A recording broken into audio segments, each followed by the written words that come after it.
Welcome back students, आप सबका स्वागत है ट्रेंड्स एजुकेशन के चैनल पर। आज हम देखने जा रहे हैं ओसी का पहला chapter, OCNM organization of commerce and management का पहला चैप्टर। देखो, हमने लास्ट वीडियो में देखा था कि ओसी की क्या था, उसके अंदर कितने सब्जेक्ट्स थे और एक सिंपल सा मीनिंग देखे थे उसके अंदर, राइट ना। तो आज जो है पहला चैप्टर शुरू करने जा रहे हैं जिसका नाम है introduction of commerce and business. इसके अंदर हम इंट्रोडक्शन सिर्फ देखेंगे कॉमर्स का एंड बिजनेस का। तो सिंपली जो है आपके बुक में जो दिया गया है इंट्रोडक्शन पार्ट, तो क्या होता है बिजनेस और क्या होता है कॉमर्स, इसके बारे में ही दिया गया है पूरे के पूरे बुक के अंदर। सो यहाँ पे हम क्या देखेंगे, हम पहला देख लेते हैं कि क्या होता है वो सारे कॉमर्स के एक्टिविटी एंड बिजनेस के एक्टिविटी। तो जितने भी कॉमर्स के एक्टिविटीज़ है, जितने भी बिजनेसेस के एक्टिविटीज़ है, वो क्लासिफाइड किया गया है ह्यूमन एक्टिविटीज़ के अंदर। तो पहला जो आपका इंट्रोडक्शन निकल कर आएगा वो आएगा ह्यूमन एक्टिविटी का इंट्रोडक्शन। ठीक है, तो सबसे पहले हम ह्यूमन एक्टिविटीज़ को देख लेते हैं, देन आफ्टर हम चलेंगे अनदर एक्टिविटीज़ के ऊपर। ओके, तो आपका जो कॉमर्स है, आपका जो बिजनेस है, आपका जो जितने भी रिलेटेड विथ मनी है, वो सारा का सारा आएगा ह्यूमन एक्टिविटी के अंदर। तो देखते हैं क्या दिया गया है ह्यूमन एक्टिविटीज़ के अंदर। पहला इंट्रोडक्शन पार्ट देखते हैं ह्यूमन एक्टिविटी में। All human beings require different type of goods and services to satisfy their needs. So they keep themselves busy and do some activity throughout their life. तो क्या बोला गया है, जितने भी नीड्स है ह्यूमन बींग्स के, आपके हमारे जितने भी लोग हैं, उनकी जितनी भी नीड्स है वो सारा का सारा सेटिस्फाइड किससे होगा, गुड्स से होगा और सर्विसेज से होगा, है ना। कोई गुड्स होगा, भले ही आप गुड्स किससे बोल सकते हो, बीके के अंदर अच्छी तरह से आपने पढ़ रखा है, तो गुड्स एंड सर्विसेज जो है, इसी गुड्स एंड सर्विसेज की मदद से आप सेटिस्फाइड होते हो, भले ही कुछ भी हो। ठीक है, तो वही बोला गया है कि ह्यूमन बीइंग अपने आप को बिजी रखता है हर वक्त वो अपने लाइफ के अंदर। बिजी का मतलब भले कोई काम कर रहा हो वो बिजी हो गया, भले ही शांत से बैठा हो किसी कमरे में वो भी बिजी हो गया। मतलब आपका ब्रेन चल रहा है, आपके मूवमेंट्स हो रहे हैं, मतलब आप बिजी हो। ये क्या बोला गया है, ह्यूमन एक्टिविटीज़ के अंदर दो तरह के क्लासिफिकेशन है, इतना याद रखना। दो तरह के, किस तरीके का क्लासिफिकेशन हो सकता है, एक वो क्लासिफिकेशन जो पैसे से रिलेटेड है, एक वो क्लासिफिकेशन जो पैसे से रिलेटेड नहीं है। तो two types classified under economic activity. First of all, non-economic activity and another is economic activity. Under the economic activity, further classified into three categories: business, profession and employees. तो क्या बोला गया है कि नॉन इकोनॉमिक एक्टिविटी में क्या आता है, इकोनॉमिक एक्टिविटी में क्या आता है। नॉन इकोनॉमिक एक्टिविटी मतलब वो एक्टिविटी जिसके लिए कोई पैसा नहीं लगता है, और इकोनॉमिक एक्टिविटी मतलब वो एक्टिविटी जो पैसे से ही रिलेटेड है, काम हो रहा है, पैसा वहाँ पे इन्वॉल्व होगा। अगर पैसा इन्वॉल्व नहीं है तो चुपचाप आ जाना नॉन इकोनॉमिक एक्टिविटी के अंदर। क्लियर इतना। तो अब देख लेते हैं नॉन इकोनॉमिक एक्टिविटी क्या कहता है। Non-economic activity are those human activity which are performed to satisfy personal, social, religious, culture and sentimental requirement without monetary expectations. अब monetary का मतलब लिख लेना, monetary का मतलब होता है related with money। तो इधर क्या बताया गया है कि नॉन इकोनॉमिक एक्टिविटी वो सारे एक्टिविटी है जो सेटिस्फाइड हो रहे हैं विदाउट एनी मनी एक्सपेक्टेशन, यानी कि पैसे से रिलेटेड बिल्कुल भी नहीं है इस जगह पे। तो क्या क्या सेटिस्फाइड हो रहे हैं, जैसे पर्सनल का मतलब मुझे भूख लगी है, मैंने घर पे खाना मांग लिया, अब जो है मुझे जो है घर पे खाना मिल गया, यानी कि अगर घर पे मैं खा रहा हूँ तो मेरी जो मम्मी है वो पैसा मांगेगी मेरे से, पैसा देना, खाना खाया है, तो ये सब नहीं होता है। या आप सोशल वेलफेयर कर रहे हो, लोगों की मदद कर रहे हो, तो क्या आप लोगों से पैसा लोगे मदद करने की? नहीं। रिलीजियस हो गया, कल्चर हो गया, सेंटिमेंटल रिक्वायरमेंट्स हो गए। सेंटिमेंटल रिक्वायरमेंट मतलब इमोशनली अत्याचार जो बोलते हैं, इमोशन वगैरह, ये सब। तो ये सब के लिए पैसा नहीं लगता है। आप ये सब फ्री में कर देते हो या फिर कुछ सेंटिमेंटल होकर कर देते हो, तो ये क्या कहलाएगा, आपका नॉन इकोनॉमिक एक्टिविटी कहलाएगा। याद रखना, without expectations of monetary value. तो एग्जाम्पल कुछ दिए गए हैं, एग्जाम्पल पढ़ देता हूँ। क्या क्या दिए गए हैं, reading books, serving people, cooking by mother etcetera. Clear इतना। अब देखते अगला कदम, economic activity which means every work you are doing for and money. ठीक है, यानी कि आप जो भी काम करोगे सिर्फ और सिर्फ पैसे के लिए करोगे। ओके, तो क्या बोला गया है, action that involve production, distribution and consumption of goods and services at all levels within a society is called economic activity। क्या बोला गया है, जो भी आप काम कर रहे हो, एक्शन मतलब जो भी आप क्रिया कर रहे हो, भले वो प्रोडक्शन से रिलेटेड हो, भले वो डिस्ट्रीब्यूशन से रिलेटेड हो, भले वो कंजप्शन से रिलेटेड हो। प्रोडक्शन तो समझ गए होंगे, है ना, गुड्स को बनाना, प्रोडक्ट करना, मैन्युफैक्चरिंग करना। डिस्ट्रीब्यूशन मतलब डिस्ट्रीब्यूट करना, है ना, बांटना। और कंजप्शन मतलब खर्चा करना, कुछ सामान आप खरीदते हो दुकान पे जाकर, that is known as consumption of goods and services. तो at all level within a society, कोई भी लेवल पे, कोई भी लेवल का मतलब चाहे आप बिजनेस लेवल के हिसाब से देखा जाए तो नेशनल लेवल होता है, स्टेट लेवल होता है और लोकल लेवल होते हैं। तो ये सारे लेवल के हिसाब से भी अगर आप कुछ भी काम कर रहे हो, यानी कि उसके अंदर अगर पैसा इन्वॉल्व है, that is known as economic activities. Clear इतना सा याद रखना। अब इकोनॉमिक एक्टिविटीज़ के अंदर फर्दर क्लासिफाइड है 3 कैटेगरी में। जो पहला आता है बिजनेस। देखो बिजनेस क्या कमाता है, बिजनेस कमाता है प्रॉफिट, बिजनेस कमाता है प्रॉफिट। प्रोफेशन क्या कमाता है, प्रोफेशन कमाता है इनकम। क्या कमाता है, इनकम। और एम्प्लॉयमेंट क्या कमाता है, एम्प्लॉयमेंट कमाता है सैलरी और वेजेस। क्या कमाता है, सैलरी और वेजेस। ये 3 चीज़ें याद रखना। तीनों का मतलब पैसा ही है, मनी ही है, लेकिन हम तीनों को अलग अलग नाम से डिफाइन करते हैं। Business earn profit, profession earn income and employment earn salary and wages. Okay, तो आज जो है थोड़ा मीनिंग देख लेते हैं। बिजनेस का मीनिंग, प्रोफेशन का मीनिंग और एम्प्लॉयमेंट का मीनिंग, क्योंकि ये 3 देख लेते, बहुत इंपॉर्टेंट है। एग्ज़ाम में आएगा, कंपलसरी आने वाला है, ये एग्ज़ाम में आएगा ही आएगा, आप स्टार मार्क करके रख लेना। ओके, अब देखते तीनों का क्या क्या मीनिंग दिया है।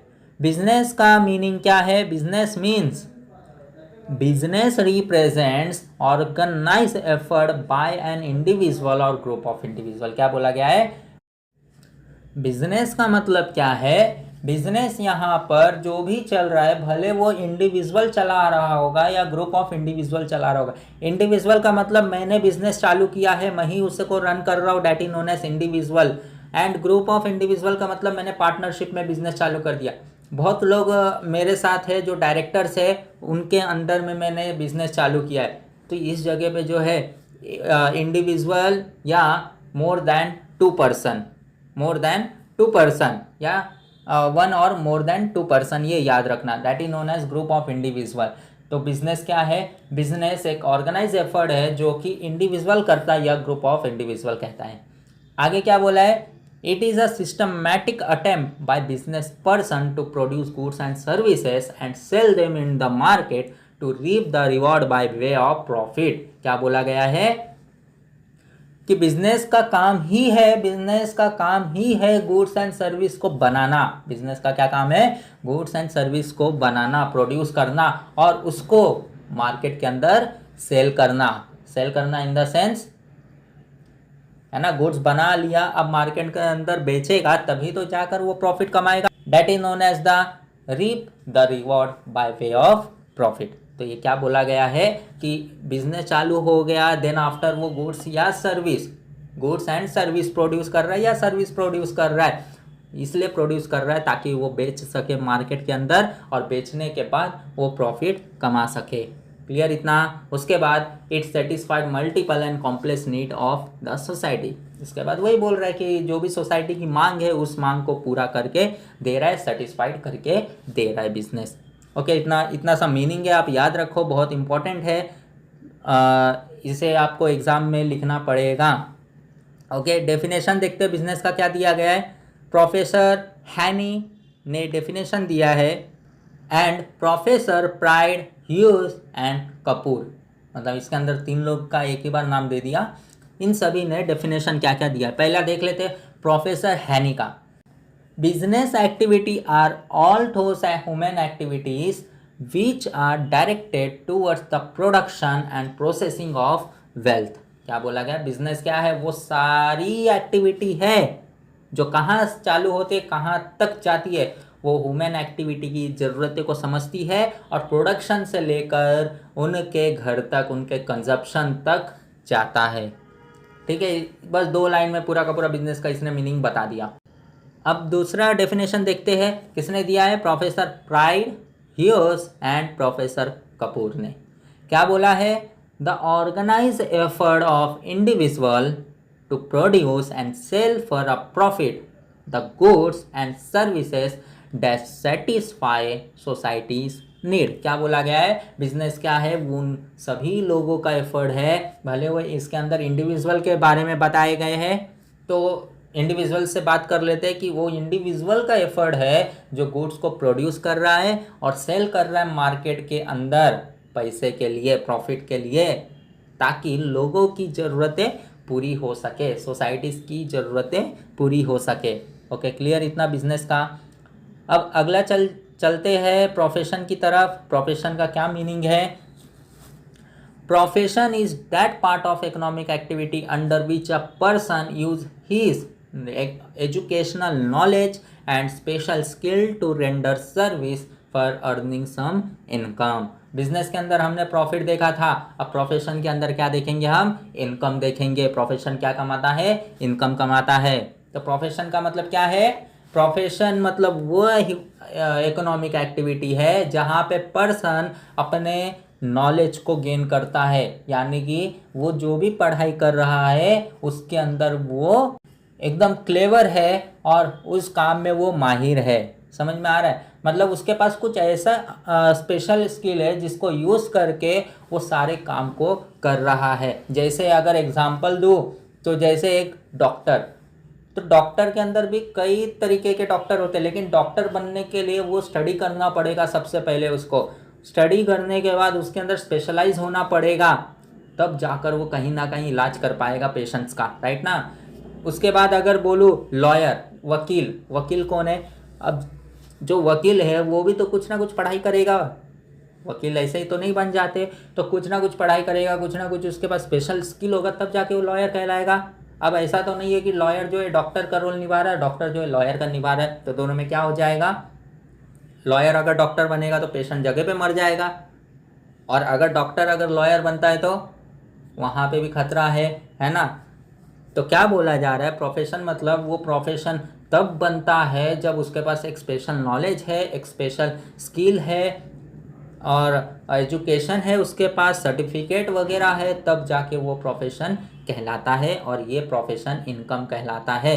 अच्छा, इनकम का मतलब क्या है, प्रॉफिट का मतलब तो समझ गए होंगे, लेकिन इनकम जिसको हम काउंट नहीं कर सकते, मैं कितना कमा रहा हूँ ये मुझे नहीं पता, कितना भी कमा सकता हूँ, शायद एक महीने में मैं 10 लाख कमा लूँ, एक महीने में करोड़ों में जा सकता हूँ, तो मुझे नहीं पता मैं इनकम कितना कमा सकता हूँ, that is known as income. ठीक है, और प्रॉफिट मतलब बिजनेस, बिजनेस है इसलिए प्रॉफिट आएगा। अनदर देखते हैं एम्प्लॉयमेंट। एम्प्लॉयमेंट मतलब क्या होता है, it is an economic activity in which people work for other. क्या बोला गया है, ये इकोनॉमिक एक्टिविटी जहाँ पे एक पर्सन दूसरे पर्सन के अंडर में काम करता है, उसके अंदर में काम करता है। This is employer employ relationship. क्या बोला गया है, this is employer employ. Employer कौन होता है और एम्प्लॉय कौन होता है, एम्प्लॉय मतलब जिसके अंडर में काम कर रहा है, और एम्प्लॉयर मतलब जो पर्सन जिसको काम करवा रहा है। यानी कि एम्प्लॉयर मतलब एक दफ़ा बता दूँ तो मालिक होता है, और एम्प्लॉय मतलब उसके अंडर में काम करने वाला पर्सन होता है। तो एम्प्लॉयर जो है, अगर आपका कोई बॉस है उसको हम एम्प्लॉयर कहेंगे, अगर उसका कोई बॉस है तो उसको हम एम्प्लॉयर कहेंगे, अगर बिजनेस का कोई मालिक है उसको हम एम्प्लॉयर कहेंगे। क्लियर इतना। और एम्प्लॉय मतलब आप जैसे किसी के अंडर में काम करते हो, that is known as employee. तो this is employer employ relationship. Employer is the person who offer the work and the person who accept the work is called employee। Simple सा है, आप याद रखना। एम्प्लॉयर का मतलब कौन होता है? वो पर्सन जो वर्क देता है, और एम्प्लॉय वो पर्सन होता है जो वर्क को एक्सेप्ट करता है। ठीक है इतना। आगे क्या दिया है? Remunerations and terms and conditions are agreed by both of them. तो क्या बोला गया? दोनों के बीच में जो है एक डील होती है ना। क्या डील होती है? एम्प्लॉय बोलता है मैं आपका काम करूंगा, उसके बदले में पैसा चाहिए। एम्प्लॉयर बोलता है तू मेरा काम करना, मैं तुझे उसके बदले में पैसा दूंगा। That is known as remuneration, है ना। फिर वेजेस हो गया, फिर सैलरी हो गए, ये सब रेमुरेशन में आ जाएंगे। और टर्म्स एंड कंडीशन एग्रीड का मतलब दोनों के बीच में जो डील्स होते हैं, दोनों एग्रीड होते हैं ना बीच में, कि हाँ मैं करके दूंगा। एम्प्लॉयर बोलता है ठीक है मैं भी तुझे पैसा दूंगा। That is known as terms and condition agreed by both of them. Clear इतना। तो एम्प्लॉयमेंट ये था। तो इसके अंदर जो है बहुत इंपॉर्टेंट टॉपिक है और एग्ज़ाम में कंपलसरी आने वाला है। तो ये वीडियो में बस इतना ही बताना था। Meaning of human activities which is classified into two group, non-economic activity and economic activity, and under economic activity classified into three categories: business, profession and employment। Business का मीनिंग हमने जाना, प्रोफेशन का meaning हमने जाना, employment का meaning हमने जाना, right. तो आने वाले वीडियो में जो है बिजनेस का हम फीचर्स, मेरिट डीमेरिट भी देख लेंगे, प्रोफेशन का भी देख लेंगे और एम्प्लॉयमेंट का भी देख लेंगे। ओके तो आज के लिए बस इतना ही। ये वीडियो में बस इतना ही बताना था। और जो न्यू स्टूडेंट्स है टेलीग्राम ग्रुप को फटाफट ज्वाइन कर लो और वहाँ पे आप डाउट पूछ सकते हो। ओके तो आज के लिए बस इतना ही। धन्यवाद।